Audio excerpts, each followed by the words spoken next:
juin plutôt, voilà, pour soutenir les luttes Black Lives Matter aux États-Unis, mais les violences policières partout dans le monde et le racisme. Bienvenue, merci d'être parmi nous. Je te cède avec plaisir la parole.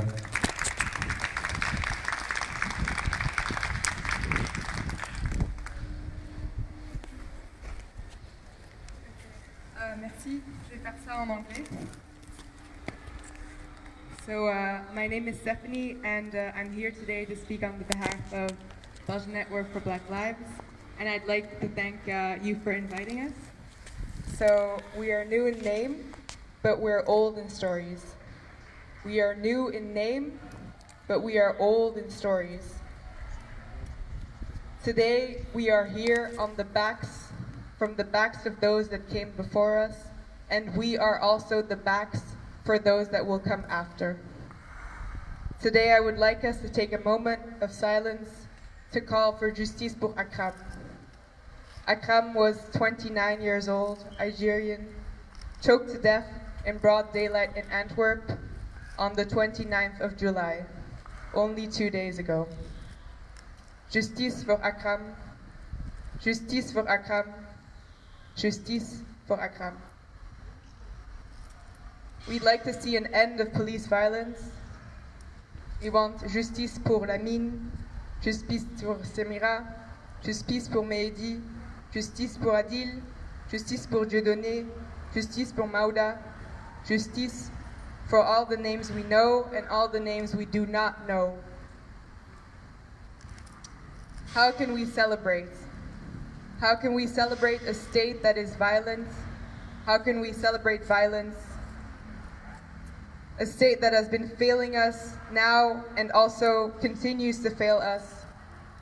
As we stand here to remember Jewish lives, I'd like us to remember Congolese lives, Moroccan lives, Rwandese lives, Palestinian lives, trans lives, Black lives, Roma lives, lives of people with different abilities, Papuan lives, Muslim lives, indigenous lives, workers' lives, sex workers' lives, Idrjur's lives, lives for homeless, displaced lives, and so many other lives. And I'd like us to cherish our own lives, our voices, our united fronts, our solidarity, and the fact that we're here for each other. Let's dismantle this capitalist, colonial settler, imperialist, ableist, patriarchal, racist state that tells us our lives do not matter. But your life does matter. Your life is essential, you are needed, you are important. We stand here because we matter, because we're here to stay, and we won't be free until we're all free. Thank you.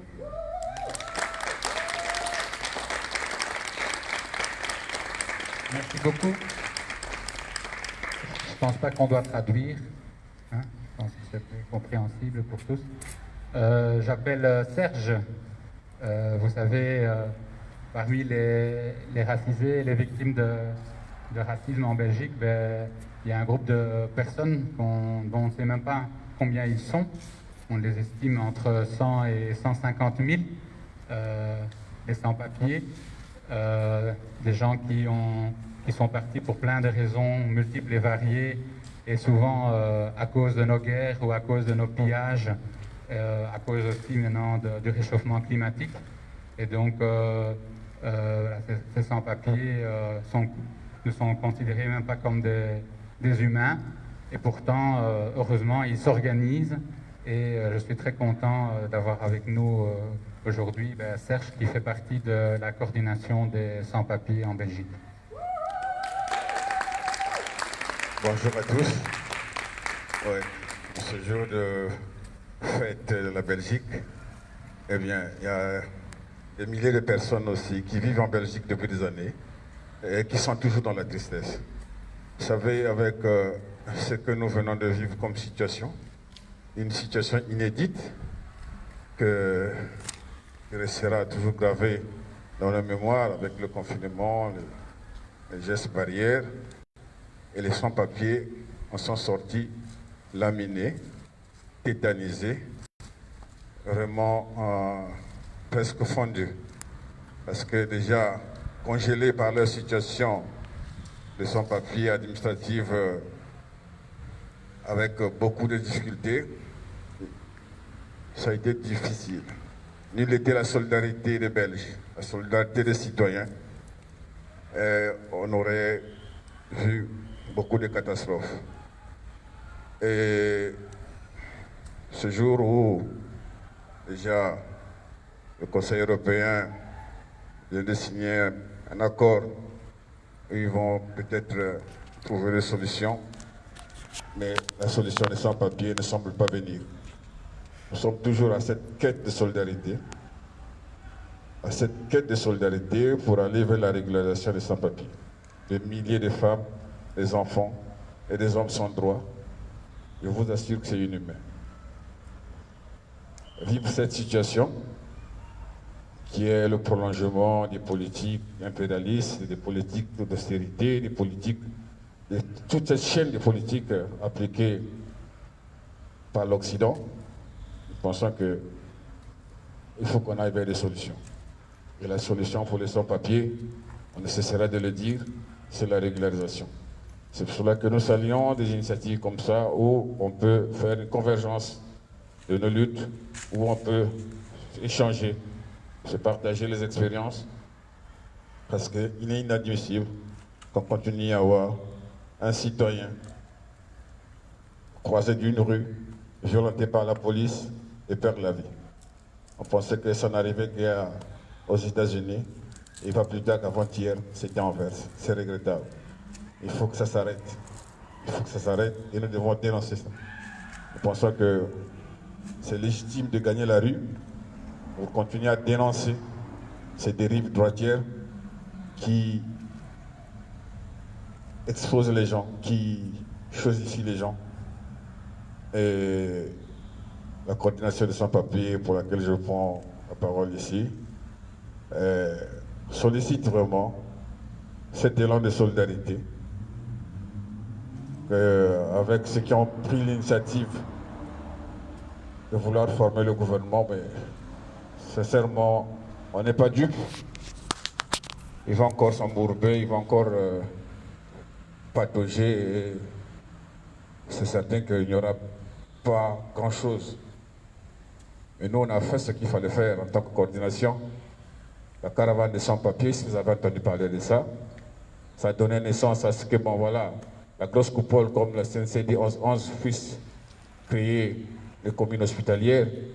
Et on a fait ce travail en Wallonie et à Bruxelles. Au moins, il y a eu une acceptation. Les citoyens sont des hébergeurs. Je n'ose pas croire que c'est possible peut-être en Flandre, je ne sais pas. On n'a pas pu pénétrer la Flandre. Et voilà le visage qu'on a eu au lendemain des élections. Une Belgique bipolaire où l'extrême droite est au galop en Flandre. Et la solidarité se manifeste en Wallonie à Bruxelles. Donc nous pensons que vous avez une mission, nous avons tous une mission de travailler sur ce terrain, de vraiment barrer la route à l'extrême droite qui n'a pas sa place, parce que les conséquences de l'extrême droite sont souvent toujours dramatiques. Avec eux, on ne sait pas construire la solidarité. Le discours de la solidarité n'existe pas chez eux. Donc l'idée, c'est de soutenir les personnes précaires, les sans-papiers, qui sont au bout de la chaîne des personnes vraiment précarisées. Vous avez ici vraiment un appel haut et fort de ces femmes qui souffrent en silence, qui ne sont même pas dans la dynamique du mouvement MeToo. Vous savez qu'une femme sans papier, lorsqu'elle est victime de violences policières ou bien est victime de son conjoint, ne sait pas aller porter plainte, au risque de se trouver elle-même dans un centre fermé. Donc, on a souvent invité les féministes de porter ce combat-là aussi, en associant la parole des femmes sans papier. Les enfants sans papier, ceux-là souffrent en silence. demandez un non sans papier, vous aurez des larmes aux yeux. Parce qu'ils n'ont rien à compter. Voilà. Ils n'ont rien à compter, surtout à la rentrée scolaire. Pendant que les amis parlent, que non, j'ai été à ceci, j'ai fait ceci, pas d'histoire à raconter, et que voilà. On ne sait pas d'ici 10 ans quel genre de jeunes garçons on aura. Et donc, merci beaucoup de cette invitation. Construisons cette solidarité. Ne baissons pas la garde. La victoire est certaine. Merci. Merci Serge. Alors au moment où la pandémie a l'air de reprendre de la vigueur, tout le personnel des soins dans les hôpitaux, dans les maisons de repos, nous ont supplié de faire attention, de prendre des précautions, de ne pas réouvrir trop vite les vannes parce qu'ils avaient très peur d'une deuxième vague. Est-ce qu'on est au début d'une deuxième vague? On ne le sait pas encore. En tout cas, cette pandémie a fait des dégâts dans les hôpitaux et dans les maisons de repos. Les infirmières, les infirmiers, tout le personnel soignant, mais aussi les gens qui travaillent dans le nettoyage sont fatigués, sont au bout. Beaucoup n'ont même pas encore eu de vacances. Et donc, on voulait donner la parole à Marc, voilà, de la santé en lutte. Et donc, déjà de tous vous appeler pour la grande manifestation de soutien au personnel soignant le 13 septembre à Bruxelles.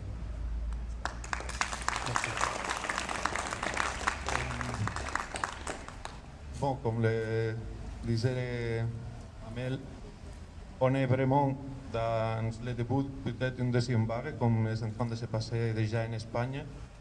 Et on le disait depuis le début aussi, c'est trop tôt pour déconfiner la population parce que la maladie n'a pas été éradiquée, mais ils ont, comme toujours, priorisé l'économie sur la santé de la population.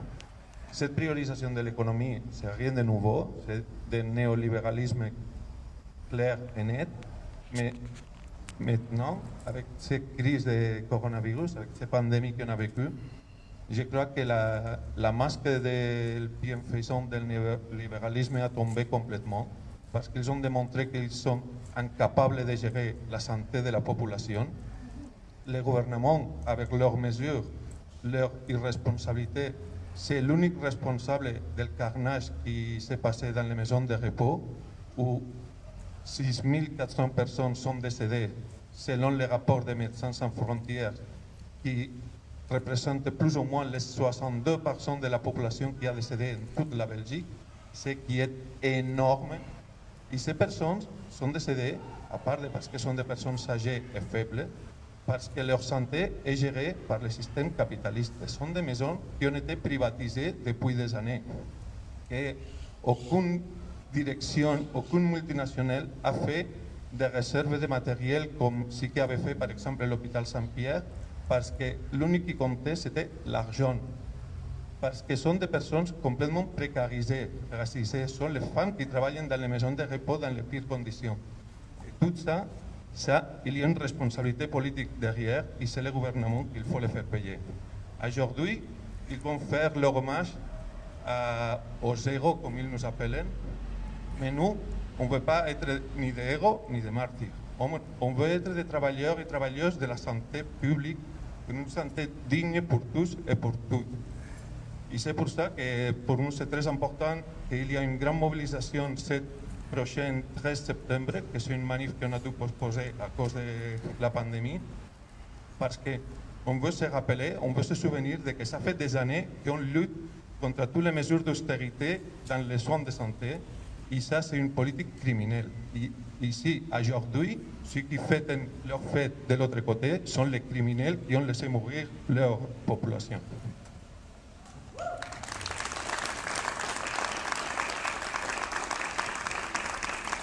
Merci Marc. On soutient aussi la revendication de connaître les noms des dizaines de soignants qui sont morts et décédés durant cette pandémie, parce que vous savez que la Belgique est un des rares pays qui refuse de donner la liste des gens qui sont morts, et sans doute, on pourra y voir que la majorité sont des femmes et sans doute une bonne partie sont des personnes racisées. Alors, je vais donner la parole à Roxane de Féminisme Yé, qui est l'organisation féministe de la gauche anticapitaliste.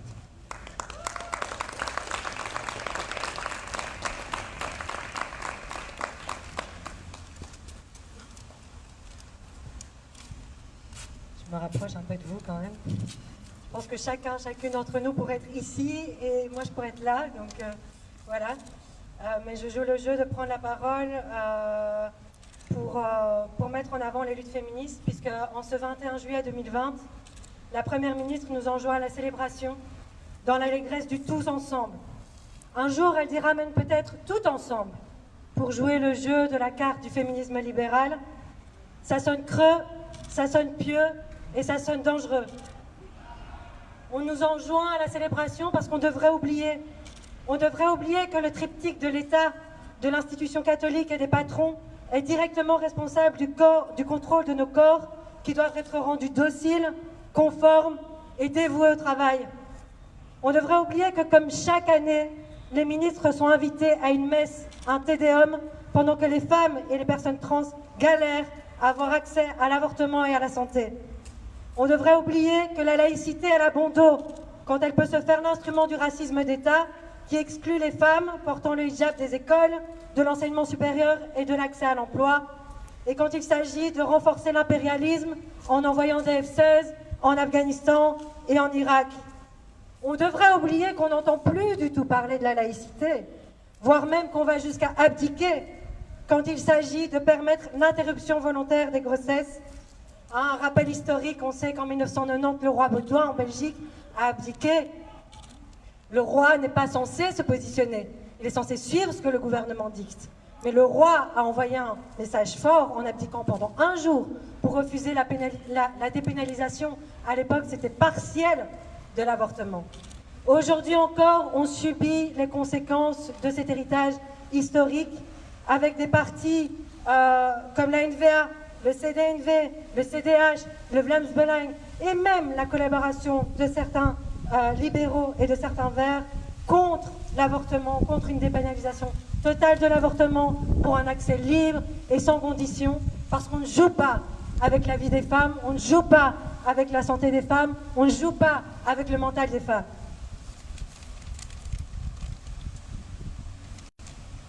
Donc on devrait oublier que ces partis aujourd'hui choisissent de jouer avec la vie, la sécurité et la santé de milliers de femmes pour faire une démonstration de puissance antidémocratique.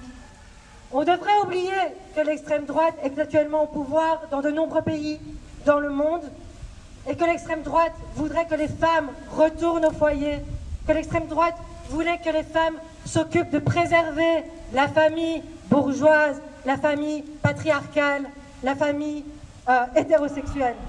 On devrait oublier que l'entreprise coloniale, elle a consisté aussi à enlever des enfants, elle a consisté à forcer au blanchiment, elle a consisté en des violences sexuelles systématiques. On devrait oublier qu'en ce jour, chaque année, l'armée est célébrée par un défilé. On devrait oublier que cet arsenal militaire meurtrier est chaque année célébré. On devrait oublier que les femmes et les personnes trans sont surreprésentées parmi les personnes qui vivent en dessous du seuil de pauvreté en Belgique. Alors même que ces femmes et ces personnes trans sont présentes dans la solidarité, sont en première ligne dans tous les métiers qui nous permettent de vivre, qui permettent de faire face à une crise pandémique. On devrait oublier que nous sommes encore en train, en fait, ce qu'on devrait surtout oublier quand on doit célébrer, je ne sais pas, l'unité, le drapeau, quand on doit célébrer les forces au pouvoir, on devrait surtout oublier que nous sommes encore maintenant en train de compter nos mortes, que nous sommes encore et maintenant en train de compter nos morts, emportés par le Covid, emportés par la police, emportés par les meurtres machistes, emportés par la pauvreté ou simplement emportés par le désespoir. Mais on ne peut pas oublier. On n'oublie pas. On n'oublie pas tout simplement parce que c'est impossible d'oublier ce qui a encore lieu. C'est impossible d'oublier ce qui se passe encore maintenant actuellement. Ce qui nous fait souffrir actuellement, c'est la continuité logique de la façon dont le capitalisme, le racisme, l'oppression des femmes et des personnes trans fonctionnent et se recyclent. Et ce n'est pas une première ministre femme, ce n'est ni certainement pas une princesse, ni des patronnes de grandes entreprises capitalistes qui vont changer ça. Le capitalisme se construit sur notre travail gratuit. Le capitalisme se construit sur l'exploitation des femmes sans papier. Le capitalisme, il se construit sur la dévalorisation des métiers féminisés. Il se construit sur notre subordination économique, institutionnelle, physique, mentale et juridique. Donc nous refusons de normaliser une société profondément injuste. Nous voulons la changer. Nous voulons vivre fiers, fortes et solidaires. Nous voulons vivre libres dans nos sexualités et dans nos identités de genre. Nous voulons vivre dans l'assurance de pouvoir nous loger, de pouvoir nous nourrir, de pouvoir nous soigner. Quand Wilmès et Philippe saluent nos solidarités et nos créativités, nous ne nous laissons pas insulter. On ne va pas pouvoir se débarrasser de ce qui nous fait souffrir dans l'unité avec ce qui nous opprime.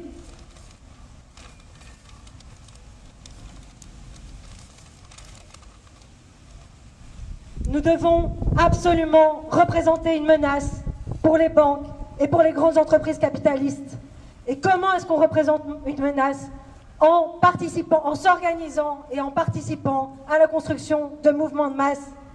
Nous devons continuer à faire vivre un féminisme anticapitaliste et révolutionnaire, un féminisme qui combat le féminisme bourgeois, un féminisme qui combat le sauvetage des intérêts privés, un féminisme qui combat la transformation de tout ce qui fait la vie en marchandises à payer et à consommer. On doit défendre un féminisme qui rejette absolument les louanges des partenariats publics-privés. Les mouvements féministes au niveau international montrent notre force. Leur slogan n'est pas vain, n'est pas juste purement symbolique. Si les femmes, si les personnes trans s'arrêtent, le monde s'arrête. Pourquoi? Parce que pour faire du profit, il faut des êtres humains qui vivent, il faut des êtres humains qui travaillent. Non seulement on veut défendre la vie, on veut défendre nos liens sociaux, mais en plus on veut casser le fait que défendre la vie et le lien social, ce soit simplement nous permettre d'être mieux exploités au travail. On veut défendre ce rapport entre la production et la reproduction. On veut déconstruire ce rapport entre la production et la reproduction. On veut mettre la vie au centre de la façon dont la société fonctionne. Et pour ça, on doit faire vivre le mouvement féministe, on doit faire vivre la lutte anticapitaliste, on doit faire vivre le mouvement antiraciste, on doit faire vivre les grèves de masse. Vive la grève féministe. Et je terminerai avec... Nous sommes fortes, nous sommes fières, et féministes, antiracistes et en colère. Nous sommes fortes, nous sommes fières, et féministes, antiracistes et en colère. Nous sommes fortes, nous sommes fières, et féministes, antiracistes et en colère. Nous sommes fortes, nous sommes fières, et féministes, antiracistes et en colère. Nous sommes fortes, nous sommes fières, et féministes, antiracistes et en colère. Bon courage à toutes, et on se voit dans la lutte.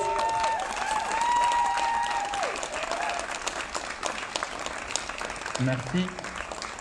Et alors on termine ces prises de parole par Daniel, qui parlera au nom de notre organisation, la gauche anticapitaliste.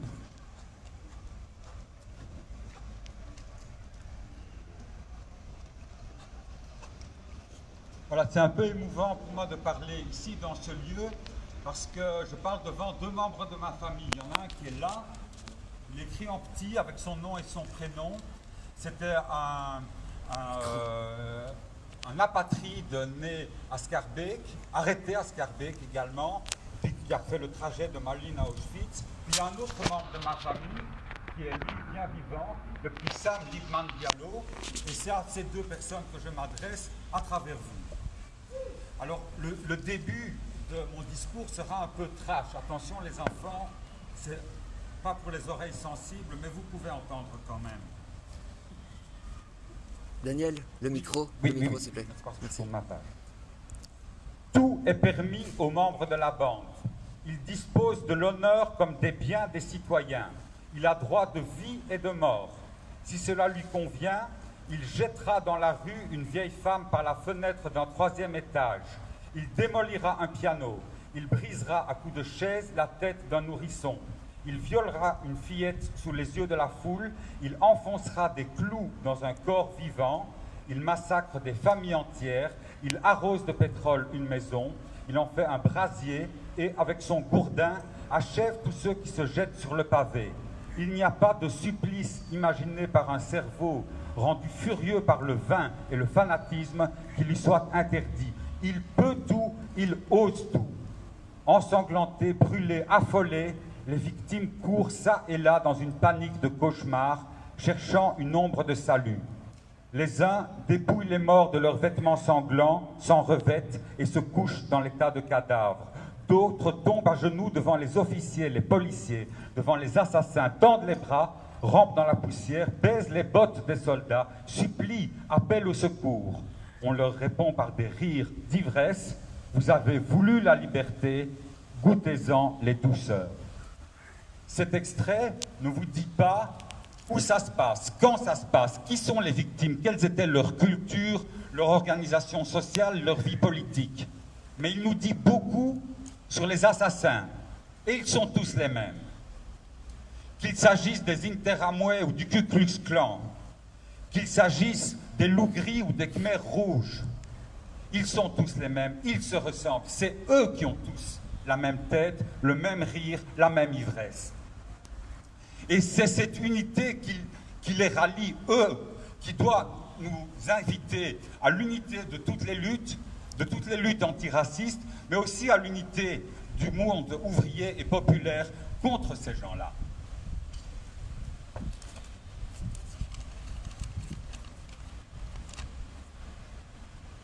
L'unité des tueurs, c'est aussi l'unité de leur langage à travers le temps. Rappelez-vous, on parlait des judéo-bolcheviques, on parle des islamo-gauchistes, on parle aujourd'hui des anarchistes noirs. Toutes ces insultes sont des compliments, ce sont des compliments qui forgent l'unité de la classe ouvrière, l'unité de notre classe, avec tous les exclus qui en font partie. Cette unité-là, c'est le contraire de leur unitarisme de merde qu'on nous chante, que le pouvoir royal appelle de ses voeux et que même la FGTB soutient par une espèce de magnétisme suicidaire. À nous de nous réapproprier le projet républicain. Il n'appartient pas au Vlaams Belang ou à la NVA, il nous appartient. La République, c'est quelque chose de rouge et de populaire, ce n'est pas la leur. Et face au coronavirus dont on nous a parlé, ce n'est pas vrai que nous sommes tous dans le même bateau ou le même kayak. Il y a en effet les soignants, tous les racisés qui ont été victimes de la police et qui le sont encore, le personnel de la STIP et aussi ceux qu'on jette par-dessus bord du bateau, les sans-papiers dont on a eu un témoignage tout à l'heure. Leur hypocrisie, c'est aussi, vous connaissez ce slogan, un pas en avant, deux pas en arrière. Il y a eu 2 milliards en arrière par Maggie de Bloch. Elle a sucré les soins de santé de 2 milliards et maintenant elle nous offre 1 milliard. Il y a des travaux essentiels, on en a parlé, mais la lutte aussi est un travail essentiel et avec vous et avec bien d'autres, nous continuerons de la mener. Le corps social doit se défendre contre le virus du capitalisme, celui du racisme, celui du sexisme. Ce lieu ici montre la face sombre de la Belgique ou une partie de celle-ci, une partie de la face sombre. Par exemple, il manque des noms par rapport à la période dont il est question ici. Il manque les noms des Roms, des Tziganes, appelez-les comme vous voulez. Ils ont été victimes du même génocide, en même temps, par les mêmes tueurs, mais eux, vous ne trouvez pas leur nom, ici. Nous sommes néanmoins contre tout ce qu'on appelle aujourd'hui la concurrence des victimes. Toutes les victimes sont les mêmes. Les tueurs sont les mêmes, les victimes aussi. Qu'on nous ait coupé les mains ou gazé, c'est la même chose. Et je voudrais attirer l'attention sur une petite chose qui anime une partie de nos camarades. C'est l'idée d'un privilège blanc. Il n'y a pas de privilège blanc. Bien sûr, il y a des discriminations odieuses que nous combattons. Mais les discriminations dont les personnes racisées sont victimes, qui en profitent? Est-ce nous? Est-ce que ce sont les travailleurs blancs qui profitent de ces discriminations? Les travailleurs blancs, les chômeurs blancs, les SDF blancs, les pensionnés blancs? Ceux qui profitent de ces discriminations sont en haut. Ce n'est pas les blancs, c'est la bourgeoisie blanche. L'hommage aux victimes, nous voulons le rendre, mais pas dans le silence. Il n'est plus temps de nous taire. Il est temps de parler et aussi parfois d'écouter. Je voudrais vous faire écouter une chanson que vous connaissez, dans la même langue que celle qu'a employée notre première intervenante, la langue que les esclaves ont reprise à leur maître, l'anglais. Je vais vous faire écouter la chanson Strange Fruits, dans une interprétation qui permet à ces corps d'esclaves de retourner dans leur terre natale, la terre ancestrale de nous tous, de l'humanité, la terre d'Afrique. Je vais vous faire entendre Strange Fruit dans l'interprétation de Rokia Traoré. Je vous demande de ne pas applaudir, on va se taire, et moi aussi.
Merci beaucoup.